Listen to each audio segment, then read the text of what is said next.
बिस्मिल्लाहिर्रहमानिर्रहीम एंड अस्सलाम वालेकुम एवरीवन। आज की जो हमारी क्लास है वो बेसिक्स ऑफ इंग्लिश लैंग्वेज है। देखिए, अब बेसिक्स ऑफ इंग्लिश लैंग्वेज में सबसे ज़्यादा इम्पोर्टेंट होता है लैंग्वेज बोलना, और बोलने से पहले लैंग्वेज के जो सेंटेंसेस है वो सेंटेंसेस बनाना। अब जो सेंटेंसेस की स्ट्रक्चर है, मेरा जो आज का टॉपिक है वो स्ट्रक्चरिंग ए सेंटेंस, यानी सेंटेंस को कैसे स्ट्रक्चर या कैसे बनाएं। अब सबसे ज़्यादा इम्पोर्टेंट होता है कि अगर आप किसी भी लैंग्वेज की उसको सेंटेंस को बना सकते हैं तो you can easily make it and you can speak it. ठीक है। अब सेंटेंस के हवाले से जो ज़्यादा इम्पोर्टेंट है कि कैसे सेंटेंस बनाएं, उसके लिए आप ये देखें, आपकी स्क्रीन पे सामने है कि 3 चीज़ें ज़्यादा बहुत इम्पोर्टेंट होती है। सबसे ज़्यादा इम्पोर्टेंट जो होता है वो सब्जेक्ट है, प्लस वर्ब है, एंड देन प्लस ऑब्जेक्ट है। आप देख रहे होंगे कि ऊपर मैंने ये लिखा हुआ है subject plus verb and plus object. अब ये 3 चीज़ें जो हैं ये सेटिंग बताती हैं, स्ट्रक्चर बताती हैं कि how you can make your sentence. अब वंस आप ये चीज़ें वेरी बेसिक्स होती हैं, तमाम बेसिक्स हैं, अगर आप इनको समझ लें तो आपके लिए अंग्रेज़ी लिखना, बोलना और उसके सेंटेंसेस बनाना बहुत आसान हो जाएगा। अब किसी भी लैंग्वेज में, ख़ास तौर पे इंग्लिश में, सबसे ज़्यादा पहली जो चीज़ देखी जाती है या रखी जाती है वो सब्जेक्ट होता है। अब सबसे पहले आप ये समझ लें कि सब्जेक्ट है क्या। मैंने लिखा भी हुआ है नीचे, subject doer of an action, यानी काम करने वाला। अब काम करने वाला कोई भी हो सकता है, आप भी हो सकते हैं, मैं भी हो सकता हूँ, कोई दूसरा भी हो सकता है, कोई लड़की, किसी का नाम, या कोई बेजान चीज़ या जानवर, एनीथिंग। तो सब्जेक्ट यानी जो भी काम कर रहा होता है सेंटेंस के अंदर, तो उसे हम सब्जेक्ट के तौर पर रखते हैं। ठीक है। अब फॉर एग्ज़ाम्पल मैंने लिखा हुआ है एग्ज़ाम्पल के तौर पर कि हमारे पास 2 किस्म के सब्जेक्ट्स होते हैं, एक सिंगुलर होते हैं, दूसरे प्लूरल होते हैं। सिंगुलर में हमारे पास ही, शी, इट और अली, यानी कोई भी एक नाम। प्लूरल में हमारे पास यू, वी, दे, आई और एनी 2 नेम्स, यानी या मोर देन 2 नेम्स हमारे पास ये होते हैं। अब ये सब्जेक्ट्स जो हैं वो हमेशा सेंटेंस की शुरुआत में आते हैं। उसके बाद आपको जो दूसरी चीज़ रखनी होती है वो है वर्ब। सब्जेक्ट आपने रखा, दूसरी चीज़ है वर्ब। अब वर्ब की बहुत सारी इकसाम है, वैसे तो जो इम्पोर्टेंट इकसाम है यहाँ पर हमें समझनी है वो है एक होता है टू बी वर्ब। अगर ऊपर ऊपर आप देखें, पहले तो ये समझ लें कि वर्ब है क्या। वर्ब वैसे तो एक्शन के लिए इस्तेमाल किया जाता है कि जो वर्ड एक्शन शो करे, यानी काम शो करे, उसे वर्ब कहते हैं, पर ऐसा नहीं है। उसके साथ साथ ऐसे वर्ब्स भी होते हैं जो कि सिर्फ मौजूदगी शो करते हैं और मददगार भी होते हैं, और प्लस में जो एक वर्ब होता है वो मेन वर्ब कहलाता है, जिसे आप कहते हैं कि जो एक्शन शो करता है या काम शो करता है। ठीक है ना। अब यहाँ पर जो पहला पहला वर्ब के जो किस्म है वो है टू बी वर्ब। अब ये क्या करता है, which shows the existence only, ये सिर्फ मौजूदगी शो करता है। टू बी का वर्ब जो वर्ब होता है उसकी मीनिंग ही यही है कि वो सिर्फ मौजूदगी शो करेगा। टू बी मीन्स मौजूदगी।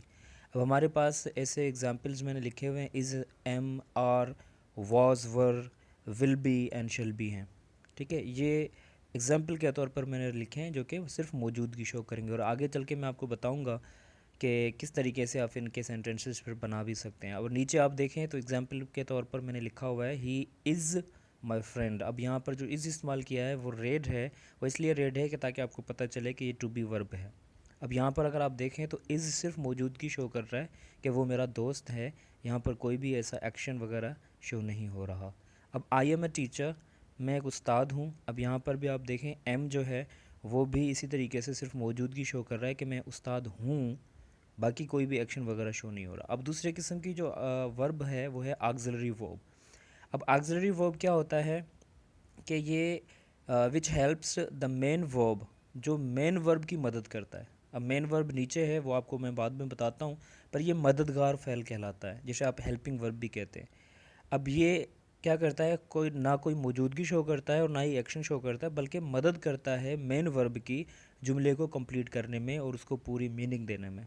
अब जैसे यहाँ पर है is, am, are, was, were, will, shall, has, have, had, और भी बहुत सारे हैं, मगर ये जो एग्ज़ाम्पल के तौर पर मैंने लिखे हुए हैं। अब यहाँ पर यही आपके इज़, एम, आर जो ऊपर इस्तेमाल हो रहे थे वो थे मौजूदगी शो करने वाले, अब नीचे यह इस्तेमाल होंगे, देखें कैसे हो रहे हैं इस्तेमाल। एग्जाम्पल में मैंने दिया हुआ है I am reading a book. अब यहाँ पर जो एम इस्तेमाल हो रहा है वो असल में मेन वर्ब के साथ और उसकी मदद के लिए इस्तेमाल हो रहा है, जो मेन वर्ब है रीडिंग। ठीक है ना, रीडिंग मतलब काम, पढ़ रहा हूँ और ये काम है। अब यहाँ पर जो एम इस्तेमाल हो रहा है वो असल में मदद कर रहा है रीडिंग की, ताकि वो अपना जुमला कंप्लीट कर सके और मीनिंग कंप्लीट दे सके। अगर हम यहाँ पर एम हटा दें, हम खाली कर दें आई रीडिंग अ बुक, तो ये सेंटेंस जो है सही नहीं होगा। पर अगर हम कहें I am reading a book, तो ये सेंटेंस सही होगा। तो यहाँ पर जो एम है वो हेल्प कर रहा है, मदद कर रहा है रीडिंग की, यानी मेन वर्ब की, ताकि जुमला कंप्लीट और सेंसिबल हो सके। उसके बाद दूसरा अगर आप देखें, he is going to school. अब यहाँ पर भी इज़ को मैंने हाईलाइट किया हुआ है, इज़ भी यहाँ पर आपका हेल्पिंग वर्ब है। फिर आता है मेन वर्ब, जो कि बहुत ज़्यादा इंपॉर्टेंट होता है, जो हम कह रहे हैं कि ये काम शो करता है, which show an action movement. जैसे फॉर एग्ज़ाम्पल कम है, गो है, स्लीप है, वॉच है, ईट है। अब ये सारे के सारे और इससे बहुत ज़्यादा जो है आपको एग्ज़ाम्पल मिलेंगे। मैंने सिर्फ चंद लिखे हैं। अब एग्ज़ाम्पल के तौर पर आप देखें, आई ईट एन एप्पल। अब यहाँ पर ईट जो मैंने इस्तेमाल किया है वो हाईलाइटेड है, वो इसलिए है ताकि आपको पता चले कि ये काम कर रहा है, मैं खा रहा हूँ, मैं खाता हूँ, सॉरी। आई ईट, ईट मतलब खाता हूँ, एन एप्पल यानी सेब या एप्पल। अब यहाँ पर ईट मेन वर्ब है क्योंकि खाने का काम शो हो रहा है यहाँ पर। जैसे दूसरा है चिल्ड्रन गो टू स्कूल। अब यहाँ पर अगर आप गो को देखें तो गो जो है वो भी काम शो कर रहा है और इसी वजह से हम इसको मेन वर्ब कह रहे हैं। ठीक है जी। अच्छा, उसके बाद हमारे पास है नंबर 4 पर अगर आप आएँ, लास्ट चीज़ है जो सेंटेंस को बनाने के लिए बहुत ज़्यादा इंपॉर्टेंट होती है, वो है ऑब्जेक्ट। ठीक है, अब ये काफ़ी सेंटेंसेस में इसका होना ज़रूरी नहीं भी होता और कहीं पर इसका होना ज़रूरी है, मगर क्योंकि ये एक बेसिक चीज़ है इस वजह से मैंने आपको बताना इम्पोर्टेंट समझा। ऑब्जेक्ट क्या होता है? Something on which an action is done. कोई ऐसी चीज़ जिस पे कोई काम किया जाए या जिस पे काम का असर हो। इट कुड बी एनीथिंग, अब वो कोई भी चीज़ हो सकती है। ठीक है, एक दो एग्जांपल देने से मतलब बंदा नहीं कह सकता कि भाई यही ऑब्जेक्ट है, मगर ये कोई सी भी चीज़ हो सकती है। हम देखेंगे कि वर्ब का असर जो है वो किस चीज़ पर हो रहा है या काम जो है वो किस पर हो रहा है, फिर उसी को हम ऑब्जेक्ट बनाएंगे। अब नीचे एग्जांपल अगर आप देखें, आई राइट अ लेटर। अब यहाँ पर लेटर को मैंने हाईलाइटेड किया हुआ है विद रेड कलर।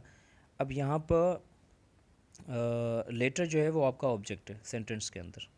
ठीक है, ही लर्न्स इंग्लिश, और इंग्लिश यहाँ पर आपका जो है ऑब्जेक्ट है। अब यहाँ पर इवन यहाँ पर भी अगर आप देखें तो ये तीनों चीज़ें जो हम पढ़ रहे हैं कि किसी भी सेंटेंस के बनाने के लिए इंपॉर्टेंट होती हैं, सब्जेक्ट, वर्ब एंड ऑब्जेक्ट। तो इन सेंटेंसेस में जो आई राइट अ लेटर, अब इसी में सेंटेंस में देखें तो आई आपका सब्जेक्ट है, राइट आपका वर्ब है और अ लेटर जो है आपका ऑब्जेक्ट है। यानी आपने बआसानी अगर इन तीन चीज़ों को समझ लिया तो आप किसी भी सेंटेंस को बनाने के लिए सिर्फ वोकेबुलरी की आपको ज़रूरत होगी, बाकी आप सेंटेंसेस खुद ही बना लेंगे। सेम तरीके से दूसरा अगर आप देखें, ही लर्न्स इंग्लिश। अब यहाँ पर ही जो है वो सब्जेक्ट है, लर्न्स जो है सीखता है, एंड इंग्लिश जो है वो ऑब्जेक्ट है। ठीक है ना, तो इसी तरीके से आप किसी भी लैंग्वेज को आसानी से बना सकते हैं अगर ये तीन चीज़ें आपको याद हैं। अब ज़्यादा एग्जांपल मैंने एक पेज पर यहाँ पर अलग से दिए हुए हैं, जिसमें मैंने सब्जेक्ट, वर्ब एंड ऑब्जेक्ट के जो सेंटेंसेस हैं वो बिल्कुल इसी सेटिंग में रखे हुए हैं, ताकि आपको बहुत ही आसानी हो कि सेंटेंस समझ में आ जाए कि क्या तीनों चीज़ों के मिलने से जुमले बनते हैं, स्ट्रक्चर सेंटेंसेस का बनता है या नहीं। जो हमने पीछे सीखा कि सब्जेक्ट क्या होता है, वर्ब क्या होता है और ऑब्जेक्ट क्या होता है। अब हमने सीखा था कि भाई सब्जेक्ट है काम करने वाला। अब सब्जेक्ट के नीचे आप देखें, I, she, they, Ali, it, you मैंने रखे हैं। वर्ब के नीचे am, is, are, watching, plays, will, rain, will, call मैंने रखे हैं। ऑब्जेक्ट के नीचे जो है a teacher, my sister, TV, cricket, today and me. अभी इसी तरीके से तो आपको नहीं समझ में आएंगे, मगर पूरा सेंटेंस जब आप बनाएंगे, जैसे पहला पहला सेंटेंस आप अगर देखें, आई एम टीचर। अब आई एम टीचर में तीनों चीज़ों का मैंने बताया हुआ है कि आई क्या है, सब्जेक्ट है, एम क्या है, आपका जो है टू बी वर्ब है, हालांकि ये वर्ब है मगर टू बी वर्ब है, एंड देन अ टीचर जो है वो एक ऑब्जेक्ट है। सेम तरीके से she is my sister, they are watching TV, Ali plays cricket, it will rain today, you will call me. अब ये सारी चीज़ें आपको बिल्कुल सेटिंग से समझ में आ गई होंगी। अगर कोई प्रॉब्लम हो तो आप कमेंट्स में जो है मुझसे पूछ सकते हैं। तब तक के लिए इंशाल्लाह नेक्स्ट वीडियो के जो है ना आने तक के लिए आप आपका जो है मैं मतलब वेट करूँगा कि आप कमेंट्स में जो भी आपके सवालात हों आप मुझसे पूछ सकते हैं। Thank you very much and अल्लाह हाफिज़, टेक केयर।